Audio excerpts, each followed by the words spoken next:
আসসালামু আলাইকুম, স্বাগত জানাচ্ছি আরটিভির মধ্যাহ্নের সংবাদে। আপনাদের সঙ্গে রয়েছি আমি মারফি রহমান।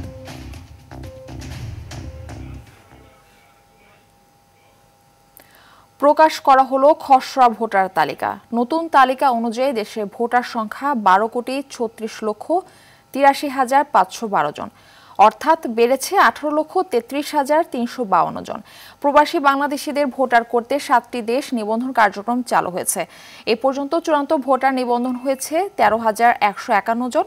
সকালে নির্বাচন কমিশনের সম্মেলন কক্ষে এই তালিকা প্রকাশ করেন নির্বাচন কমিশনের অবসরপ্রাপ্ত ব্রিগেডিয়ার জেনারেল আবুল ফজল মোহাম্মদ সানাউল্লাহ। তিনি বলেন, বিতর্ক নিরসনে এবার বাড়ি বাড়ি গিয়ে পুরো ভোটার তালিকা যাচাই করা হবে।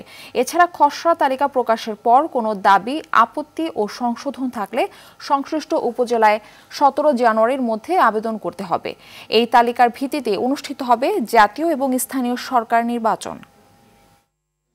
আজকে যে খসড়া ভোটার তালিকা প্রকাশিত হচ্ছে সেখানে ভোটার সংখ্যা 12,36,83,512। গত বছরের চূড়ান্ত ভোটার তালিকায় ভোটার সংখ্যা ছিল 12,18,50,160।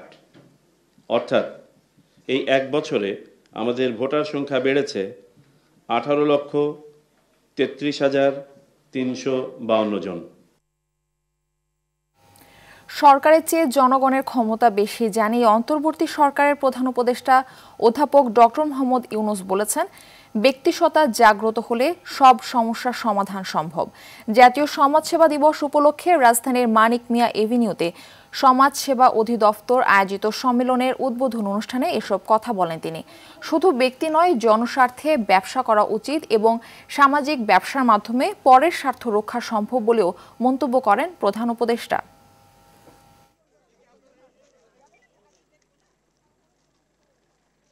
পরের জন্য কিছু করতে পারলে মানুষের যে পরিমাণ আনন্দ হয়, এই আনন্দ থেকে সে বঞ্চিত হতে চায় না। কিন্তু নিজের স্বার্থটা সমাজে এমনভাবে প্রতিষ্ঠিত হয়ে গেছে, ওই অংশটা আস্তে আস্তে চাপা পড়ে গেছে। ওই আনন্দ থেকে আমরা বঞ্চিত হয়ে যাচ্ছি। যে কারণে আজকে এই বিশেষ দিনে মনে করিয়ে দেওয়া যে আমাদের ক্ষমতা আছে, শক্তি আছে। যে সমস্ত সমস্যা আমরা চারদিকে দেখি, মনে করি যে এটা আমার কাজ না, আমার কাজ হলো টাকা পয়সা রোজগার করা, ওই কাজটা সরকারের উপরে ছেড়ে দিই, ওরাই করবে। এটা ভুল ধারণা। আমাদের যে শক্তি আছে, ব্যক্তির যে শক্তি আছে, সেই শক্তির কাছে সরকারের শক্তি নস্যি। আমাদের শক্তি, ব্যক্তির শক্তি, এটা প্রচন্ড শক্তি। একবার শুধু তাকে উন্মোচন করা, জাগিয়ে তোলা, সে জাগিয়ে তোলার দায়িত্ব নিয়ে আজকে সমাজসেবা দিবস। চলমান রাজনৈতিক বিতর্কে আওয়ামী লীগের অপকর্মগুলো আড়ালে পড়ে যাচ্ছে বলে মন্তব্য করেছেন বিএনপির মহাসচিব মির্জা ফখরুল ইসলাম আলমগীর। সকালে রাজধানীর গুলশানে বিএনপি চেয়ারপারসনের রাজনৈতিক কার্যালয়ে আয়োজিত সংবাদ সম্মেলনে একথা বলেন তিনি। মির্জা ফখরুল বলেন, তর্ক বিতর্কের মধ্যে আওয়ামী দুঃশাসনের কথা ভুলে যাওয়া যাবে না। তাদের অপকর্ম বারবার সামনে নিয়ে আসতে হবে বলেও জানান মির্জা ফখরুল ইসলাম আলমগীর।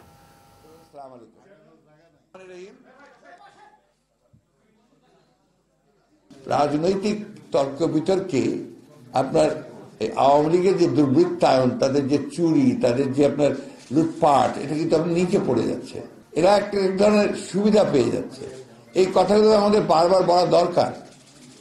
এই কথাগুলো না বললে আপনার আওয়ামী লীগের যে দুর্বৃত্তায়ন এবং আওয়ামী লীগ ধ্বংস করে দিয়েছে দেশটাকে, এটাকে আমি আমার যে ভাষায় বলতে যে পোকলা করে দিয়েছে, এটা কিন্তু মানুষ আস্তে আস্তে ভুলে যাবে। দেশ জুড়ে বেড়েছে শীতের তীব্রতা। চুয়াডাঙ্গায় আবারও শুরু হয়েছে মৃদু শৈত্যপ্রবাহ। ঘন কুয়াশা ও ঠান্ডা বাতাসে বিপর্যস্ত হয়ে পড়েছে জনজীবন। ব্যাহত হচ্ছে স্বাভাবিক কাজকর্ম। হাসপাতালে বাড়ছে শীতজনিত রোগীর সংখ্যা। ভোর 6টায় জেলার সর্বনিম্ন তাপমাত্রা 9.8 ডিগ্রি সেলসিয়াস রেকর্ড করা হয়েছে। গতকাল থেকে সূর্যের দেখা নেই পঞ্চগড়ে। ভোরে ঘন কুয়াশায় ঢেকে থাকছে চারপাশ। হেডলাইট জ্বালিয়ে ধীর গতিতে চলছে যানবাহন। আগুন জ্বালিয়ে শীত নিবারণের চেষ্টা করছে দরিদ্র মানুষ। 2 দিন ধরে সূর্যের দেখা নেই কুড়িগ্রামে। শীতে বিপাকে পড়েছে চরাঞ্চল ও খেটে খাওয়া নিম্ন আয়ের শ্রমজীবী মানুষ। গাইবান্ধায় ঘন কুয়াশার কারণে মহাসড়কে দিনের বেলা হেডলাইট জ্বালিয়ে যানবাহন চলাচল করছে। শীতে ব্রহ্মপুত্র তিস্তা নদী বেষ্টিত 165টি চরের মানুষ দুর্ভোগে রয়েছে। শীতের দুর্ভোগে দিনাজপুর ও হিলির মানুষ।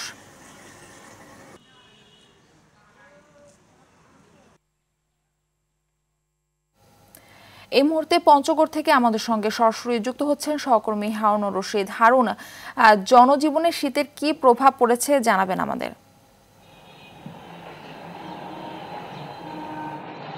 মারফি, প্রথমেই আপনাকে জানিয়ে রাখি যে বছরের যে প্রথম দিন ছিল গতকাল, এই গতকাল থেকে কিন্তু পঞ্চগড়ে এখন পর্যন্ত সূর্যের দেখা মেলেনি। সেই কারণে কিন্তু আমরা দেখছি যে মানুষের একটা কাবু হয়ে যাওয়ার মতো অবস্থা। বিশেষ করে এখানে যখন উত্তরের হিমেল বাতাস বয়ে যায়, হিম শীতল বাতাস 9 থেকে 10 কিলোমিটার বেগে কিন্তু এখন পর্যন্ত আমরা দেখছি যে বাতাস বয়ে যাচ্ছে। এই বাতাস বয়ে যাওয়ার কারণে কিন্তু মানুষের সাথে পশু পাখিরাও এখন আসলে কাবু হয়ে যাওয়ার মতো অবস্থা। আরেকটি বিষয় যে শীত এলেই এখানে দুর্ভোগে পড়ে কিন্তু খেটে খাওয়া নিম্ন আয়ের অসহায় ছিন্নমূল মানুষেরা। তারা কিন্তু আজকে গতকাল থেকে কিন্তু বিপাকে পড়েছেন। কারণটি হলো তাদের কর্মে যেতে এবং কর্ম পরিবেশে ফিরতে কিন্তু অনেকটা কষ্ট হচ্ছে। বিশেষ করে এখানকার বালু উত্তোলনের শ্রমিক আছে, পাথর উত্তোলনের শ্রমিক আছে এবং চা শ্রমিক আছে, তারা কিন্তু অনেকটা গতকাল থেকে বিপাকে পড়েছেন। আমরা পঞ্চগড় শহরের বিভিন্ন এলাকায় ঘুরে দেখেছি যে বাড়িতে বাড়িতে কিন্তু গ্রামাঞ্চলে এখানে কিন্তু শীত নিবারণের চেষ্টা করছে আগুন জ্বালিয়ে। সেই সাথে কিন্তু তারা শীতের পোশাক ছাড়া কিন্তু মানুষ আসলে বের হতে পারছে না। আরেকটি বিষয় এখানে যে এই যে হাওয়া বয়ে যাচ্ছে, হাওয়া বয়ে যাওয়ার কারণে কিন্তু আসলে মানুষের জনজীবনে একটা নেতিবাচক প্রভাব পড়ছে। সেই সাথে কিন্তু রোগ বালাই যে আছে, আমরা পঞ্চগড়ের যে আধুনিক সদর হাসপাতাল আছে সেখানেও দেখেছি যে রোগ বালাই গত 2 দিন থেকে বেড়ে গেছে, বিশেষ করে শিশু এবং বয়স্ক রোগীদের সংখ্যা। তো পঞ্চগড়ে এখন পর্যন্ত সূর্যের দেখা মিলেনি। মানুষ কিন্তু আসলে সূর্যের আলোর জন্য এখানে অপেক্ষা করছে। মারফি, এই ছিল আমার কাছে পঞ্চগড় থেকে শীত নিয়ে সর্বশেষ তথ্য। মারফি, ধন্যবাদ আপনাকে। উত্তরের মতো জেকে না বসলেও শীত বেড়েছে রাজধানীতে। এই মুহূর্তে আগারগাঁও আবহাওয়া অধিদপ্তর থেকে আমাদের সঙ্গে সরাসরি যুক্ত হচ্ছেন সহকর্মী শাকিলা করিম। শাকিলা, আমরা জানি দেশ জুড়ে শীতের তীব্রতা বেড়েছে, এ বিষয়ে আবহাওয়া অধিদপ্তর কি বলছে জানাবেন।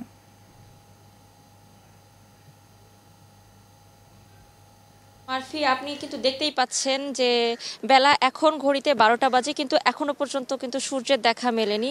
এবং রাজধানীতে এবছরে আজই কিন্তু সর্বনিম্ন শীতের তাপমাত্রা রেকর্ড করা হয়েছে 13.8 ডিগ্রি সেলসিয়াস।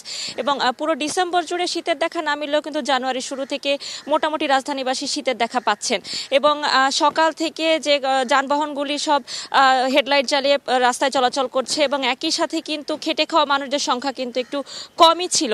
এবং আবহাওয়া বিভাগ থেকে যেটি জানতে পেরেছি যে চলতি মাসে অর্থাৎ জানুয়ারি মাস জুড়েই কিন্তু এভাবে শীত কিন্তু অব্যাহত থাকবে, এবং একই সাথে 3 থেকে 5টি শৈত্যপ্রবাহ হতে পারে। এবং সারা দেশের কোথাও কোথাও এই জানুয়ারি মাসে কিন্তু 6 ডিগ্রি সেলসিয়াস তাপমাত্রা নামতে পারে। এবং আপনাকে একটি বিষয় জানিয়ে রাখি যে সাধারণত পৌষ এবং মাঘ মাস, বাংলায় 2 মাস কিন্তু খুব কড়া শীত পড়ে বাংলাদেশে, এবং সেই কড়া অর্থাৎ একটু নিম্ন তাপমাত্রায় কিন্তু চলছে, এবং কুয়াশা সেই সাথে ঠান্ডা বাতাস সবকিছু মিলে কিন্তু শীতে এক প্রকার জবথব অবস্থা রাজধানীবাসীর। এবং এই আজ কিন্তু পৌষ মাসের 18 তারিখ, অর্থাৎ এখন কিন্তু বাংলা ঋতু অনুযায়ী কিন্তু শীতকালই চলছে, এবং সেই শীতকাল কিন্তু রাজধানীবাসী গতকাল থেকে সেই শীতের দেখা পাচ্ছেন। এবং এই যে শীত শৈত্যপ্রবাহ চলছে এখন, এটা কিন্তু আরো 2 থেকে 3 দিন কিন্তু চলবে, এবং এরপর গিয়ে হয়তো কিছুটা কমতে পারে। এবং এই আপনাকে যেমনটি বলছিলাম শুরুতেই যে 3 থেকে 5টি শৈত্যপ্রবাহ সারা দেশে প্রবাহিত হবে জানুয়ারি মাসেই, এবং সেই শৈত্যপ্রবাহে দেখা পেতে যাচ্ছে সারা দেশবাসীর সঙ্গে রাজধানীবাসীও। এবং এই শীতের কারণে কিন্তু আমি একটু কয়েকটি হসপিটালেও কথা বলেছিলাম, তারা কিন্তু কয়েকজন চিকিৎসক কিন্তু বলেছেন যে এই ঠান্ডার মধ্যে শিশুদেরকে একটু ভারী গরম কাপড় পরিয়ে রাখার জন্য, যাতে অতিরিক্ত ঠান্ডা লেগে শিশুদের নিউমোনিয়া এবং হাঁপানি সহ ঠান্ডাজনিত নানা ধরনের রোগ ব্যাধি এগুলো যাতে না আক্রান্ত হয়, এই কারণে কিন্তু তারা নানা ধরনের সতর্কতামূলক বার্তা দিচ্ছেন অভিভাবকদের। তো মারফি, আবহাওয়া বিভাগ যেমনটি বলছে শীত পড়বে, এবং পুরো জানুয়ারি মাস জুড়ে যেহেতু শীত পড়বে, তো রাজধানীবাসী কিন্তু আসলে এখন থেকে একটু প্রস্তুতি নেওয়া উচিত পুরো জানুয়ারি মাসের শীতটাকে উপভোগ করার জন্য। মারফি। শাকিলা, ধন্যবাদ আপনাকে। বৈষম্য বিরোধী ছাত্র আন্দোলনে আহত রাইসুর রহমান আতুলকে 1 লাখ টাকার অনুদান দিয়েছে বর্ডার গার্ড বাংলাদেশ। সকালে বিজিবি সদর দপ্তরে তার হাতে অনুদান তুলে দেন বাহিনীর অতিরিক্ত মহাপরিচালক মোহাম্মদ ইয়াসির জাহান সোহেল। সম্প্রতি সোশ্যাল মিডিয়ায় আন্দোলনে আহত রাতুল চিকিৎসা খরচ বহন করতে উত্তরা 7 নং সেক্টরের 28 নম্বর রোডে একটি ফুড কার্ট এর দোকান দেয়। সেটি নজরে আসায় তাকে এই সহায়তা করল বিজিবি। এর আগে গত 8 ডিসেম্বর বিজিবি হাসপাতালে চিকিৎসাধীন 42 জন ছাত্র জনতার মধ্যে অসহায় 7 জনকে অনুদান ও বিকল্প কর্মসংস্থানের ব্যবস্থা গ্রহণ করে বিজিবি। এছাড়া আরও 100 জন আহত ছাত্র জনতাকে বিজিবি এর পক্ষ থেকে অনুদান ও পুনর্বাসনের ব্যবস্থা করা হচ্ছে, যার বাস্তবায়ন শেষের দিকে বলে জানায় বিজিবি। আমরা তার এই জীবন সংগ্রামে সঙ্গে সহায়ক হিসাবে, সহযাত্রী হিসাবে আমরা থাকতে চাই। সেই লক্ষ্য নেই তার এই ফুড কোর্টটা যাতে আরও সম্প্রসারণ করতে পারে, এই জন্য আমরা তাকে আর্থিক সহায়তা প্রদান করলাম। তারা আমাদের পাশে আছে, তো ওই ক্ষেত্রে আমি নিজেকে অনেক গর্বিত মনে করতেছি যে আমি তাদের সাহায্য পাইছি, তো ওই ক্ষেত্রে আমার খুব ভালো লাগতেছে। চট্টগ্রাম আদালতে চিন্ময় কৃষ্ণ দাসের জামিন নামঞ্জুর হয়েছে। এ বিষয়ে বিস্তারিত জানাতে আদালত প্রাঙ্গণ থেকে আমাদের সঙ্গে সরাসরি যুক্ত হচ্ছেন সহকর্মী সাইফুল মাহমুদ। সাইফুল মাহমুদ, সবশেষ কি তথ্য রয়েছে জানাবেন? জি মারফি, যেমনটি বলেছেন, আসলে রাষ্ট্রদ্রোহিতার মামলায় চিন্ময় দাসের জামিন আবেদন নামঞ্জুর করা হয়েছে এবং সকাল 11টার সময় তাকে কিন্তু আদালতে তোলা হয়েছে এবং এরপরে কিন্তু উভয় পক্ষের শুনানি হয়। শুনানিতে কিন্তু তার জামিন আবেদন নামঞ্জুর করা হয়েছে এবং চিন্ময় দাসের পক্ষে জামিন শুনানি করার জন্য ঢাকা থেকে 11 জন আইনজীবীকে আনা হয়েছিল। সেই 11 জন আইনজীবী তারা গ্রাউন্ড দেখিয়েছেন। তারা তার বিরুদ্ধে যে চিন্ময়ের বিরুদ্ধে যে অভিযোগগুলো আনা হয়েছিল সেগুলো মিথ্যা, তবে রাষ্ট্রপক্ষের উকিল জানিয়েছে সবগুলো ঘটনা কিন্তু সত্য ছিল। আমরা কিন্তু এখন কথা বলবো একজন আইনজীবীর সাথে, যিনি আসলে এখানে জানতে চাইবো তার কাছে আসলে কি হয়েছে আজকে। শুনেন, আজকে হচ্ছে যে চিন্ময় ব্রহ্মচারীর আজকে মামলা জামিন শুনানিটা ছিল। জামিন শুনানি হয়েছে, দুই পক্ষেরই বিপুল সংখ্যক আইনজীবী ছিলেন এবং চিন্ময় দাসের যেহেতু চট্টগ্রামে আইনজীবী ছিলেন না, ওনার ঢাকা থেকে অপূর্ব দাস সহ প্রায় 11 জন আইনজীবী তারা এসেছিলেন। তারাও শুনানি করেছেন, আধা ঘন্টার উপর শুনানি হয়েছে। যেহেতু এটা একটা রাষ্ট্রদ্রোহ মামলা এবং এটা সাজা যাবজ্জীবন পর্যন্ত হতে পারে, সে কারণে এই মামলাটা শুনানি অন্তে আদালত জামিনটা নামঞ্জুর করেছেন এবং যারা আসামি পক্ষে রয়েছেন তাদের সুযোগ রয়েছে এই আদেশের বিরুদ্ধে ওনারা হাইকোর্টে যেতে পারেন। ধন্যবাদ। আপনার শুনছিলেন একজন আইনজীবীর বক্তব্য এবং আরেকটা বিষয় জানিয়ে রাখি, সেটি হচ্ছে আসলে এই জামিন শুনানি উপলক্ষে চট্টগ্রামের আদালত প্রাঙ্গণের 1 কিলোমিটার জায়গা জুড়ে কিন্তু আইন শৃঙ্খলা রক্ষাকারী বাহিনী প্রচুর নিরাপত্তা বেষ্টনীতে ঘিরে রেখেছিল। সকাল থেকে পুলিশ, বিজিবি, র্যাব, সেনাবাহিনী এবং আনসার বিডিবির সদস্যরা, এপিবিএনের সদস্যরা পুরো 1 কিলোমিটার জায়গা জুড়ে কিন্তু এটা কন্ডম করে রেখেছিল। কাউকে কিন্তু ভিতরে প্রবেশ করতে দেয়নি এবং যারা আইনজীবী ছিল তাদের কার্ড দেখে দেখে, তাদের ভিজিটিং কার্ড দেখে দেখে তারপরে তাদেরকে প্রবেশ করতে দিয়েছে এবং শুধুমাত্র বিচারকের গাড়িগুলিকে কিন্তু তারা প্রবেশ করতে দিতে এবং খুবই কড়াকড়ি ছিল। ঠিক 11টার সময় আদালতের জামিন শুনানি অনুষ্ঠিত হয়। এরপরে কিন্তু যখন নামঞ্জুর করা হয় তখন কিন্তু চট্টগ্রামের যারা আইনজীবী ছিল তারা কিন্তু এটার প্রতিবাদ মিছিল করেছে এবং চট্টগ্রামের আদালতে কিন্তু প্রতিবাদ মিছিলের পরপরই তারা জানিয়েছেন আসলে যে আইনজীবীগুলো ঢাকা থেকে এসেছে তাদেরকেও কিন্তু চট্টগ্রাম আদালতে তারা বয়কট করবেন বলে ভবিষ্যতে জানিয়েছেন। মারপি, এই ছিল আমার কাছে সর্বশেষ তথ্য। ধন্যবাদ আপনাকে। আন্তর্জাতিক সংবাদ। যুক্তরাষ্ট্রের লুইজিয়ানার নিউ অরলিন্স শহরে নতুন বছরের শুরুতেই গাড়ি হামলার ঘটনা ঘটেছে। এতে এখন পর্যন্ত নিহতের সংখ্যা 15 জনে দাঁড়িয়েছে।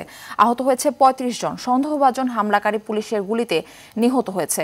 আইনশৃঙ্খলা রক্ষাকারী বাহিনীর বরাত দিয়ে CNN এর প্রতিবেদনে বলা হয়েছে, সন্দেহভাজন হামলাকারীর কাছে জঙ্গি গোষ্ঠী IS এর পতাকা ছিল।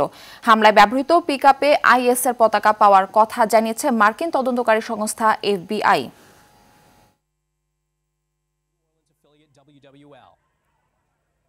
At about 3:15 this morning, it sounded like a loud. খেলার খবর। বাংলাদেশ প্রিমিয়ার লিগের হাই ভোল্টেজ ম্যাচে আজ মাঠে নামবে রংপুর রাইডার্স ও ফরচুন বরিশাল। মিরপুর শেরে বাংলা স্টেডিয়ামে ম্যাচ শুরু সন্ধ্যা 6:30টায়। আসরের প্রথম ম্যাচে রাজশাহীর করা 198 রানের লক্ষ্যে তাড়া করে টুর্নামেন্টের শুভ সূচনা করে ডিফেন্ডিং চ্যাম্পিয়ন বরিশাল। এদিকে গ্লোবাল সুপার লিগ জয়ী রংপুর রাইডার্সরা আছে দারুণ ছন্দে। প্রথম 2 ম্যাচে জয় পেয়েছে দলটি, নজর এবার টানা তৃতীয় জয়ের। এর আগে দিনে প্রথম ম্যাচে ঢাকা ক্যাপিটালের মুখোমুখি হবে দুর্বার রাজশাহী। হার দিয়ে আসর শুরু করা দল দুটির লক্ষ্য এবার ঘুরে দাঁড়ানোর। ম্যাচটি শুরু হবে দুপুর 1:30টায়।